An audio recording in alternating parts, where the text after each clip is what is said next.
Hello दोस्तों, polytechnic की दुनिया में आपका स्वागत है। दोस्तों, आज की क्लास में हम लोग बात करने वाले हैं न्यूटन रैप्सन मेथड के बारे में। दोस्तों, ये न्यूटन रैप्सन मेथड मतलब हम लोग को पता था कि अलजेब्रिक इक्वेशन में जो सोल्यूशन करने का जो मेथड पढ़ना था, न्यूमेरिकल मेथड, उसमें हमें 3 मेथड था मेनली जो हमें पढ़ने थे हम लोगों को। वो था एक पहला बाइसेक्शन मेथड, रेगुलर फाल्से मेथड और Newton Raphson method.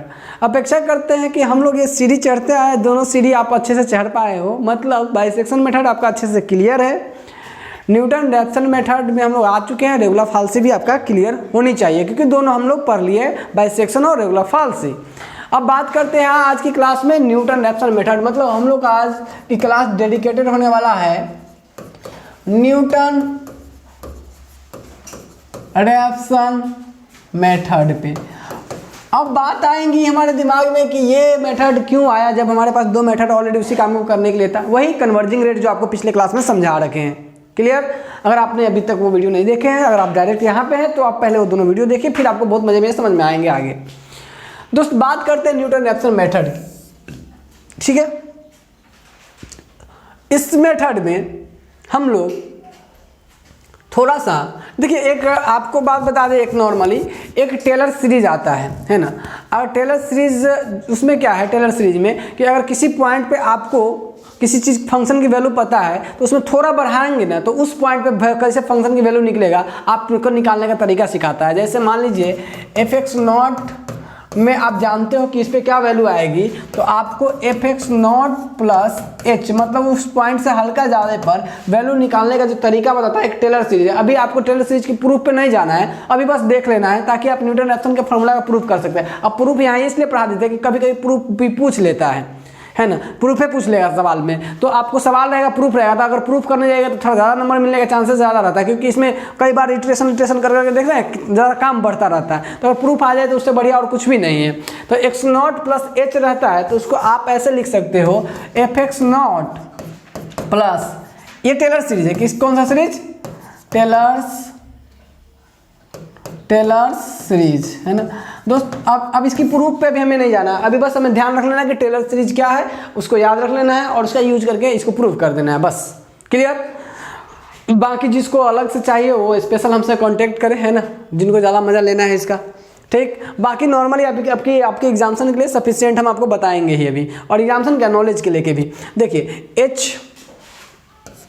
f(x0) + h² / 2 यहाँ पे 1 फैक्टोरियल, यहाँ पे आपका 0 फैक्टोरियल, यहाँ पे हो जाएगा आपका f'(x0) + ... इसको बोलते हैं टेलर सीरीज। क्या किए? कुछ नहीं, जब हमारा इनिशियल पॉइंट पे कोई फंक्शन था उसमें कुछ हल्का बढ़ा देने पर उस फंक्शन को कैसे एक्सपेंड करके लिखा जाता है, तो उस फंक्शन का उस पॉइंट पे +h से गुना कर दीजिए और उसी फंक्शन का डेरिवेटिव उस पर निकाल के गुना कर दीजिए। सो h² / 2 फैक्टोरियल, फैक्टोरियल आपको समझ में आता है, फैक्टोरियल आपको पता ही होगा, h² / 2 फैक्टोरियल f'(x0) इस तरह से बढ़ते जाएगा। अगला क्या होगा दोस्त? h³ / 3 factorial triple derivative x0, है ना। ये तरीका है टेलर सीरीज का। अब ये क्यों बताया अभी आपको कुछ देर में समझ में आएगा क्योंकि इसी का यूज करके हम इसको प्रूफ करने जाने वाले हैं। तो चलिए अब शुरू कर लेते हैं इसको हम।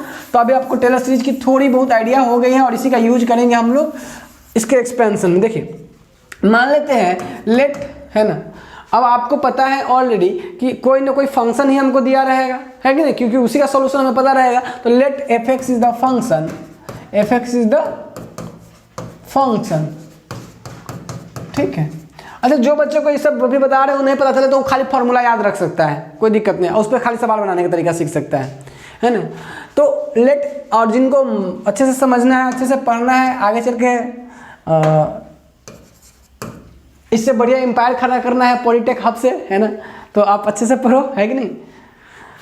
तो मतलब कुल मिला के मेरा मजाक था थोड़ा सा कि आप अच्छे से पढ़ना चाहिए, नॉलेज अच्छे रहे, जब कोई पूछे तो अच्छे से समझाओ तो ज़्यादा अच्छा बात रहता है, नहीं तो ऊपरे ऊपरे हवा वाला बात तो लगभग कोई भी पूछोगे तो ऐसे ऐसे कर लो बन जाएगा, है ना। थोड़ा सा अच्छे से पढ़ना है।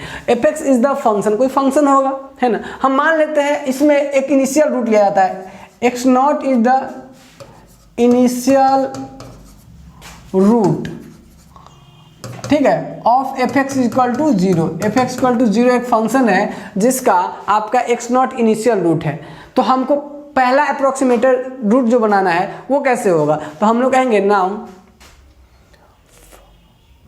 फर्स्ट अप्रोक्सीमेटेड रूट, क्या फर्स्ट अप्रोक्सीमेटेड रूट x1 बराबर हम कह सकते हैं कि जो x है उसमें हल्का ज़्यादा, x नॉट हमारा इनिशियल शुरू वाला तो उसमें से हल्का ज़्यादा, यानी कह सकते हैं x नॉट हल्का ज़्यादा मतलब h is very very small. h क्या है, वेरी वेरी स्मॉल क्वांटिटी। ठीक है, तो अगर ये हमारा आंसर होगा, ये हमारा आंसर कब होगा, this is exact root, this becomes exact root कब दोस्त, f(x1) बराबर क्या हो जाना चाहिए, जीरो। ठीक है, ये फंक्शन में ये पॉइंट रखेंगे जीरो के बराबर एग्जैक्ट हो जाएगा। आपको बताए थे कि जब ई पूरा जीरो के बराबर होता है मतलब ये एकदम 100% एग्जैक्ट रूट है, नहीं तो अगर ऐसा हो जाता तो एग्जैक्ट रूट हो जाएगा, है ना। चलिए अब दोस्त यहाँ पे बात करते हैं, हमारे पास x0 प्लस h है, तो हम लोग थोड़ा सा बढ़ते हैं आगे और देखते हैं नाउ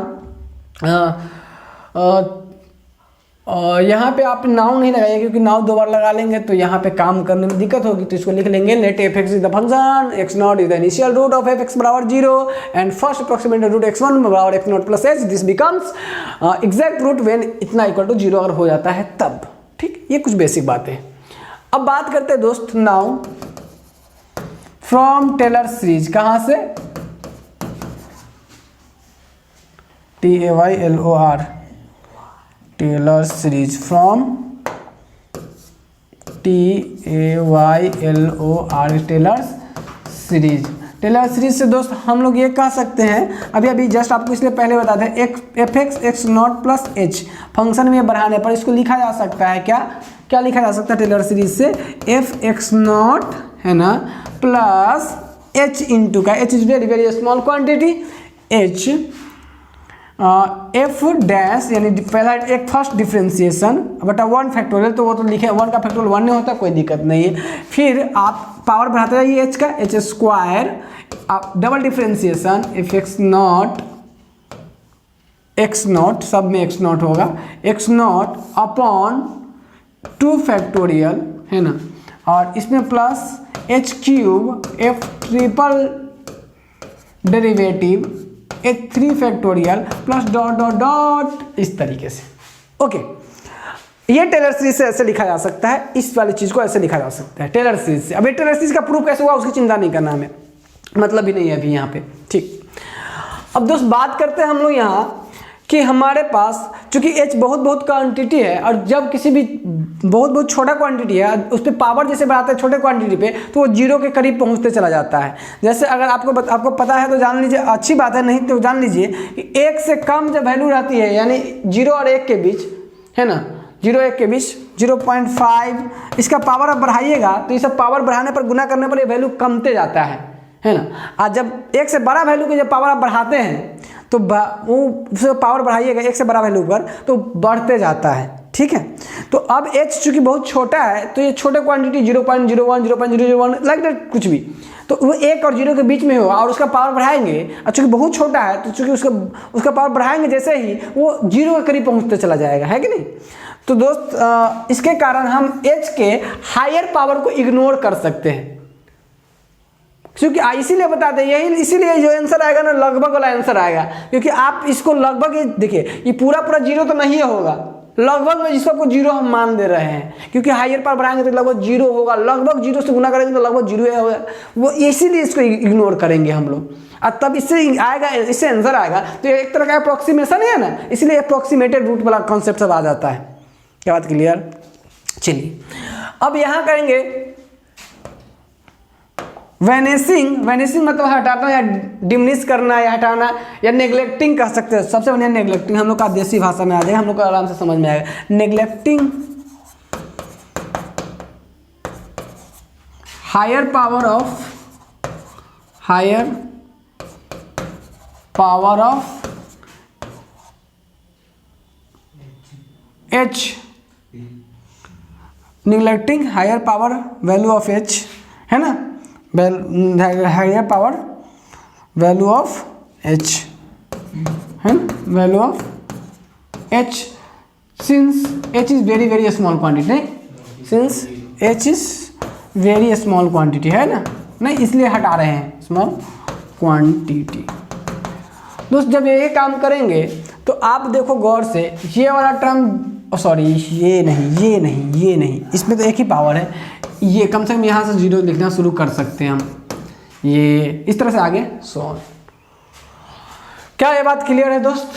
अब इसी इतना बराबर देखो, चूंकि हम बताएं, हम जानते हैं ऑलरेडी, क्या जान रहे हैं क्या, कि इस एफ एक्स x1 बराबर इतना है कि नहीं, x0 प्लस h, और fx1 बराबर 0, मतलब fx0 बराबर यानी यह बराबर fx1 बराबर इतना बराबर 0 लिख सकते थे कि नहीं लिख सकते थे? ठीक है दोस्तों, इसका मतलब इसमें से जब ये पावर से हटा देंगे तो हम इतना कह पाएंगे, क्या ये कह पाएंगे कि क्या fx0 plus h equal to fx0 plus h f dash x0, यही बचेगा, बाकी सब 0 कर दिए, बराबर 0। दोस्त अब इतना बराबर हम 0 लिख सकते हैं क्या?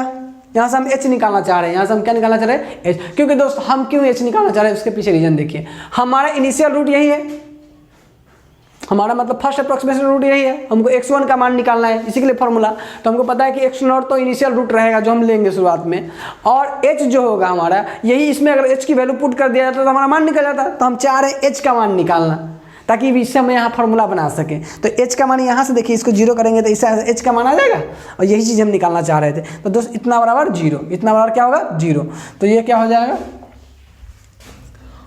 fx0 प्लस h इंटू का f dash x0 this imply, है ना, बराबर क्या होगा दोस्त 0, यहाँ से h बराबर क्या होगा, ये माइनस में हो जाएगा, यानी माइनस fx0 बटा f डैश x0। ठीक है दोस्त, ये h आ गया।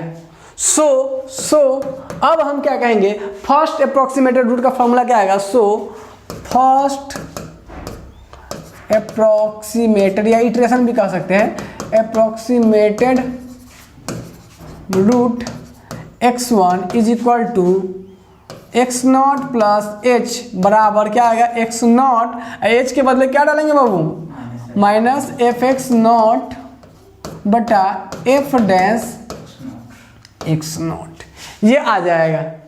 ये पहला है। अगर मान लीजिए दूसरा लिखना पड़ेगा, सेकेंड अप्रोक्सीमेटेड रूट क्या होगा x2, सेकेंड अप्रोक्सीमेटेड रूट क्या हो जाएगा, x1 है तो x0 है, जब x2 हो जाएगा तो ये हो जाएगा x1 minus f x0 sorry x1 बट्टा में उसका डिफरेंशिएशन करके उस पॉइंट पर, नहीं x1 नहीं। उसी तरीके से अगर हम बढ़ते रहें दोस्त तो xn के लिए क्या लिखेंगे, xn के लिए लिखेंगे xn minus 1 minus fxn minus 1 बट्टा में f डैश xn माइनस 1। दोस्त इसी तरीके से अगर बढ़ते रहे तो हम इसमें अब ऐसा तरह बलगर लग रहा है इसका, है ना, बगल बलगर, तो n+1 कर लेंगे तो तुम्हारा फॉर्मूला अच्छा दिखने लगेगा, नहीं तो इन सो general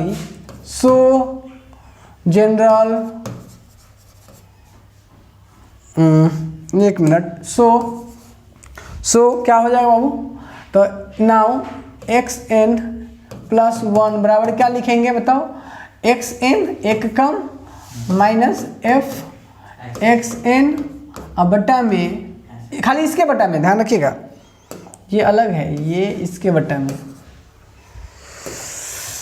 f xn divided by f dash xn। ठीक है, ये फॉर्मूला आ जाएंगे और ये होगा most general formula of Newton Raphson form, most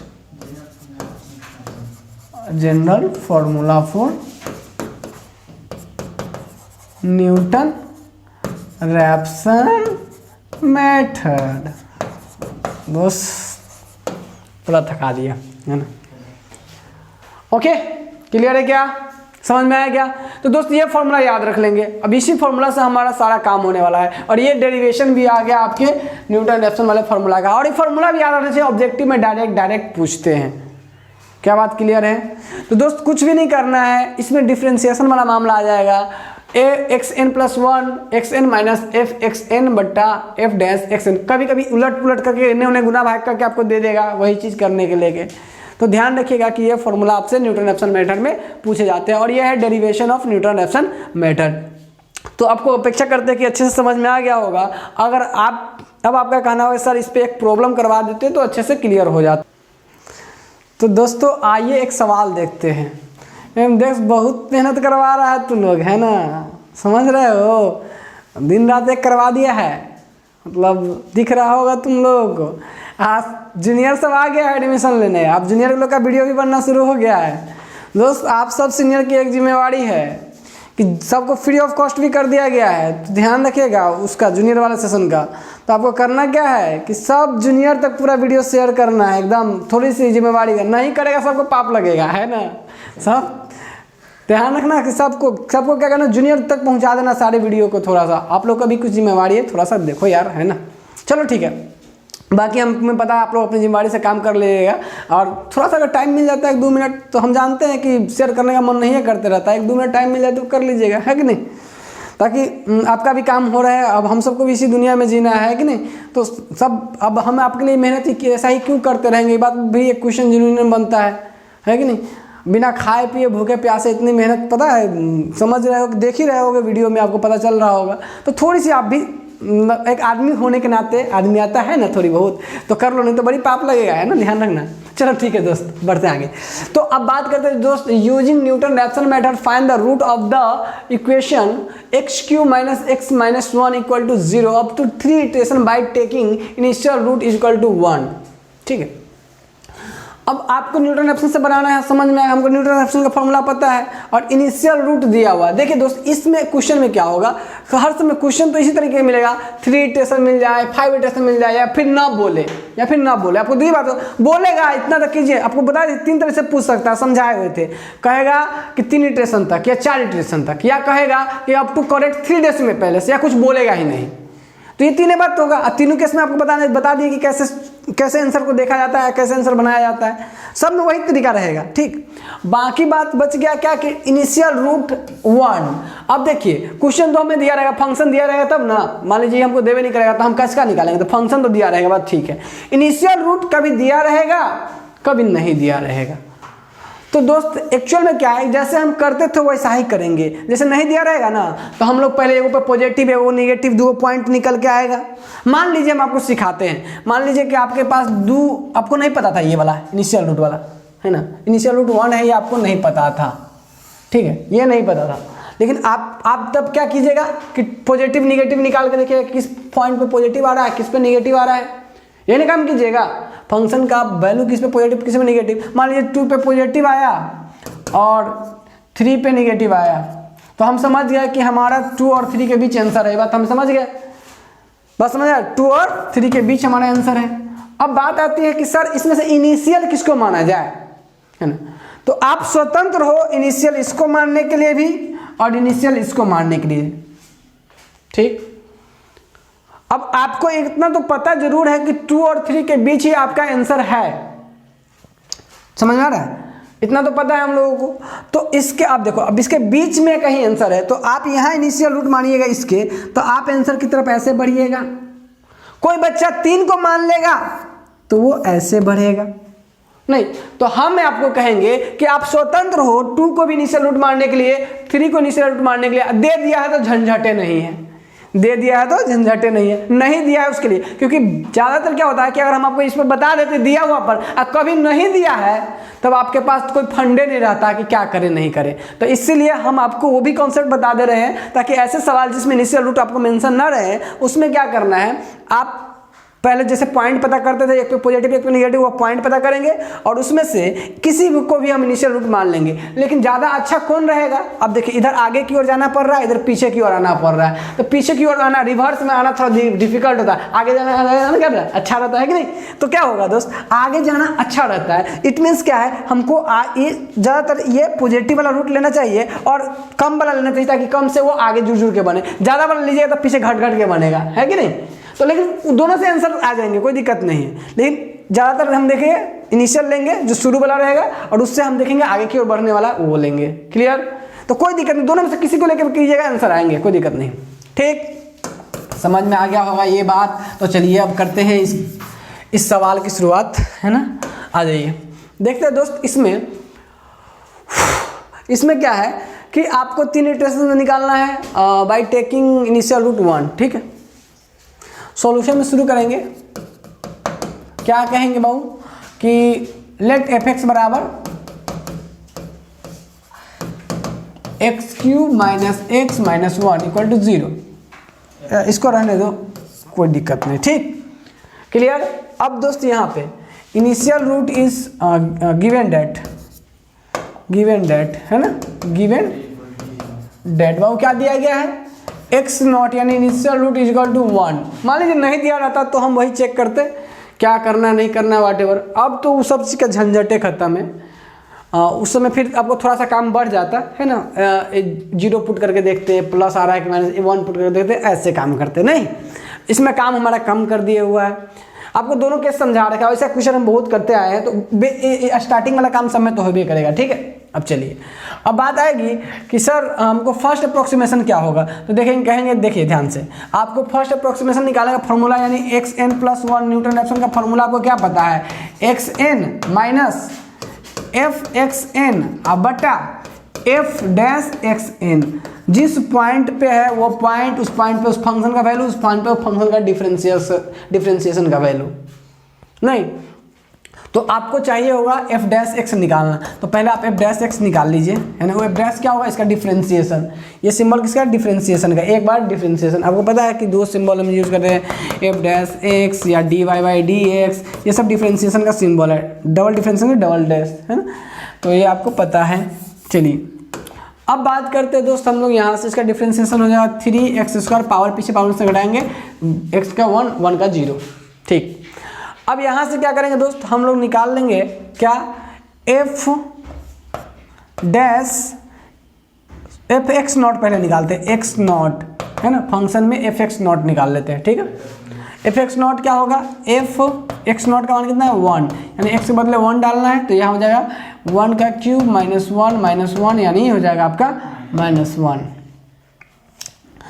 F dash x not निकालना दोस्त, है ना, एफ डैश एक्स नॉट नहीं, तो ये क्या हो जाएगा दोस्त, एफ डैश यानी डिफरेंशियल एक्स नॉट मतलब हुआ 1, मतलब 1। ठीक है दोस्त, अब यहाँ से ये हो जाएगा क्या, 1 का cube -1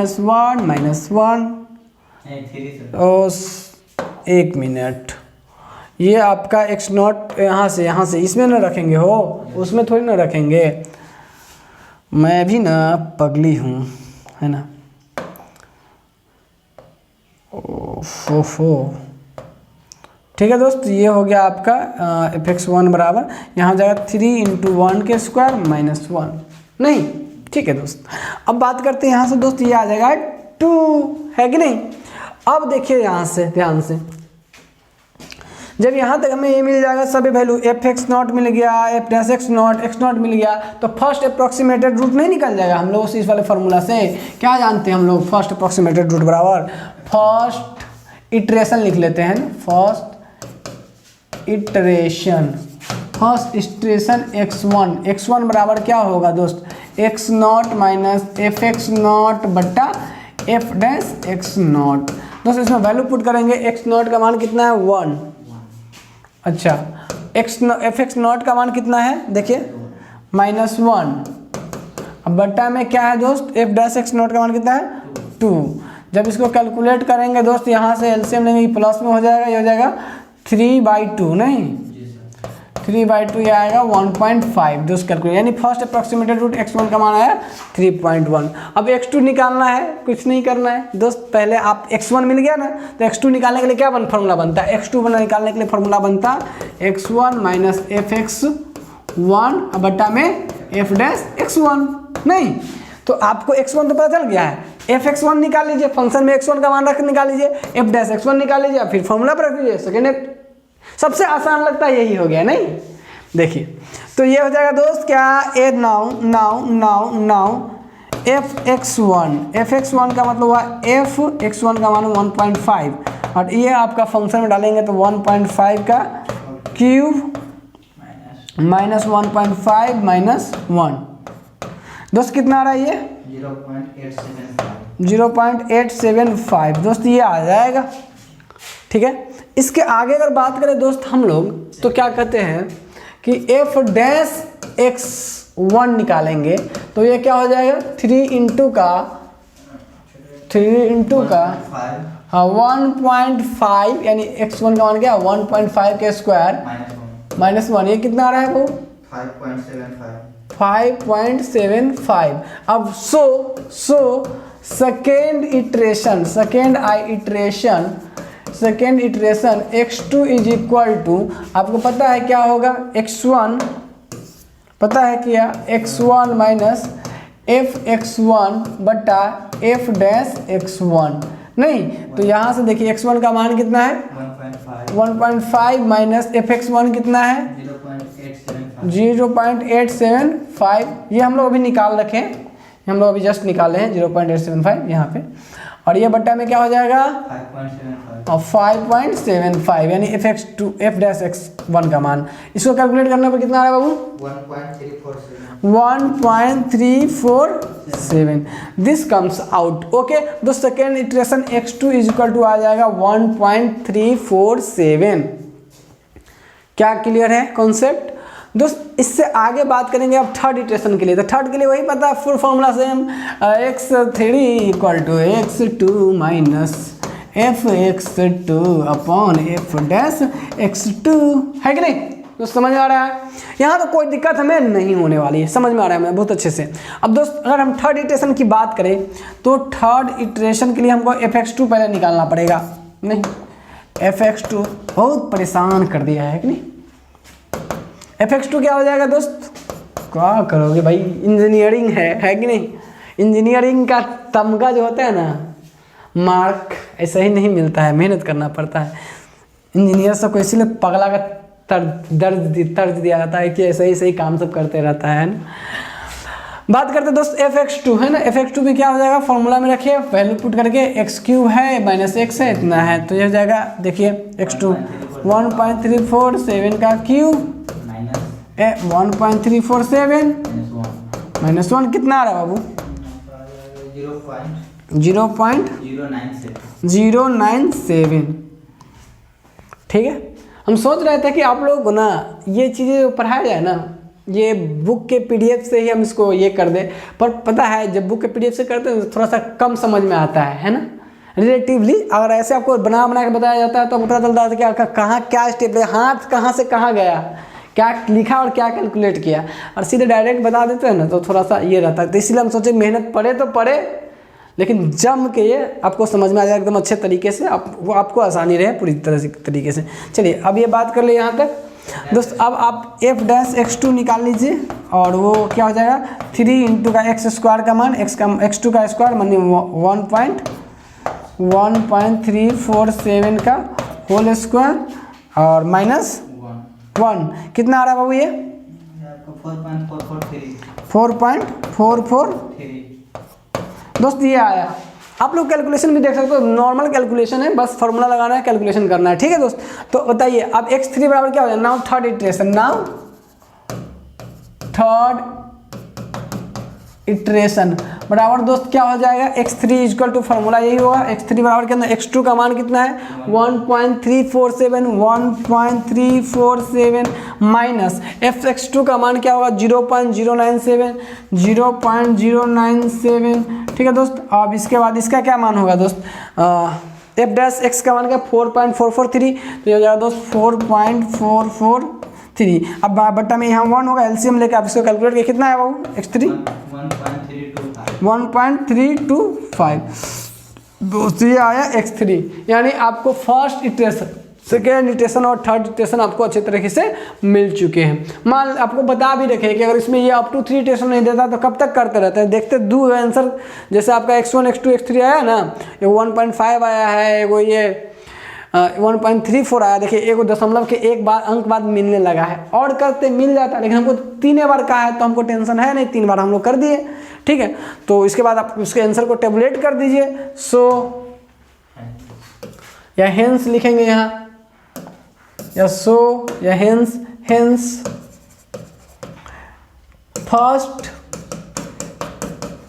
iteration x1 is equal to इतना, second iteration x2 is equal to इतना, third iteration x3 is equal to इतना। तो दोस्त जितना जितना आया है वो आंसर लिख लीजिए, कितना कितना 1.325 1.325, हाँ इसके बाद x2 आया 1.347 1.347 और दोस्त ये 1.5। ओके, तो ये हम लोग का आंसर हो जाएगा रिक्वायर्ड। लेकिन आंसर कौन होगा फाइनल, ये वाला आंसर जो होगा सबसे 0 के करीब होगा, इस पे जो फंक्शन की जो वैल्यू आएगी वो 0 के सबसे करीब होगा, सो दैट ये आंसर हमारा इस तीनों आंसर में सबसे करेक्ट आंसर होगा। बात समझ में आ रही है? तो दोस्त इस तरीके से आपने अभी तक क्या देखा कि न्यूटन रैप्सन मेथड फार्मूला का डेरिवेशन कैसे किया गया और उस पर बेस्ड हम लोग प्रॉब्लम कैसे किए। तो कुल मिला के हम लोग न्यूटन रैप्सन मेथड को कंप्लीट करने के साथ ही अलजेब्रिक इक्वेशन वाला टर्म को कंप्लीट कर लिए हैं, और जिसमें हमें जो 3 मेथड पढ़ने थे वो सारे कंप्लीट हो गए। इससे ऑलमोस्ट आपको लगभग हर समय 5 या 6 नंबर का क्वेश्चन पूछा जाता है, 5 या 6, एक तो आपको 4 नंबर में लगभग दिया ही जाता है इससे, है ना, लगभग हर एक बार देखिएगा क्वेश्चन बैंक पलट के, तो एक 4 नंबर का क्वेश्चन इससे देखने को आपको मिल जाएंगे। और दूसरा ऑब्जेक्टिव, एक ऑब्जेक्टिव या 2 ऑब्जेक्टिव, कभी कभी 2, जनरली 1 ऑब्जेक्टिव तो मिल जाएंगे, यानी 5 नंबर एटलीस्ट आपको इस सेक्शन जो 3 आपको पढ़ाए हैं बाइसेक्शन मेथड, डेव्हलप-फॉल्सी मेथड और न्यूटन रैप्सन मेथड से मिल जाएंगे। तो अपेक्षा करते हैं दोस्त आप इन सब का क्वेश्चन बहुत ज़्यादा बनाने मत चले जाना, 3-4 क्वेश्चन सबसे प्रैक्टिस कर लेना, तीनों मेथड से सफिशिएंट है। वो भी वो क्वेश्चन जो प्रीवियस ईयर में पूछा गया क्वेश्चन है उसको कर लीजिएगा। अगर उसमें कहीं भी कोई डाउट आता है, हमें नहीं लगता कि कोई डाउट आनी चाहिए, अगर कोई डाउट आता है तो आप एक बार और वीडियो देखना चाहें तो देख सकते हैं, नहीं तो आप हमें व्हाट्सएप कर सकते हैं। तो हम लोग नेक्स्ट लेक्चर में जो कंप्लीट करने वाले हैं solution of linear equation of simultaneous equation, जिसमें हम लोग बात करने वाले हैं दोस्त क्या चीज़, 2 मेथड, एक डायरेक्ट और इनडायरेक्ट मेथड। डायरेक्ट मेथड में था गॉस एलिमिनेशन मेथड और इनडायरेक्ट मेथड में था जैकोबी और सीरियल मेथड। तो आप हमसे जुड़ सकते हैं, जो आने वाले नेक्स्ट अपकमिंग क्लास है उसमें गॉस एलिमिनेशन के साथ, जो कि solution of linear simultaneous equation था। अब बात करेंगे उन्हीं चीज़ों का, तब तक के लिए आप इन सबको अच्छे से प्रैक्टिस कर लीजिए। मिलते हैं हम आपसे नेक्स्ट क्लास में। जय हिंद, जय भारत, धन्यवाद।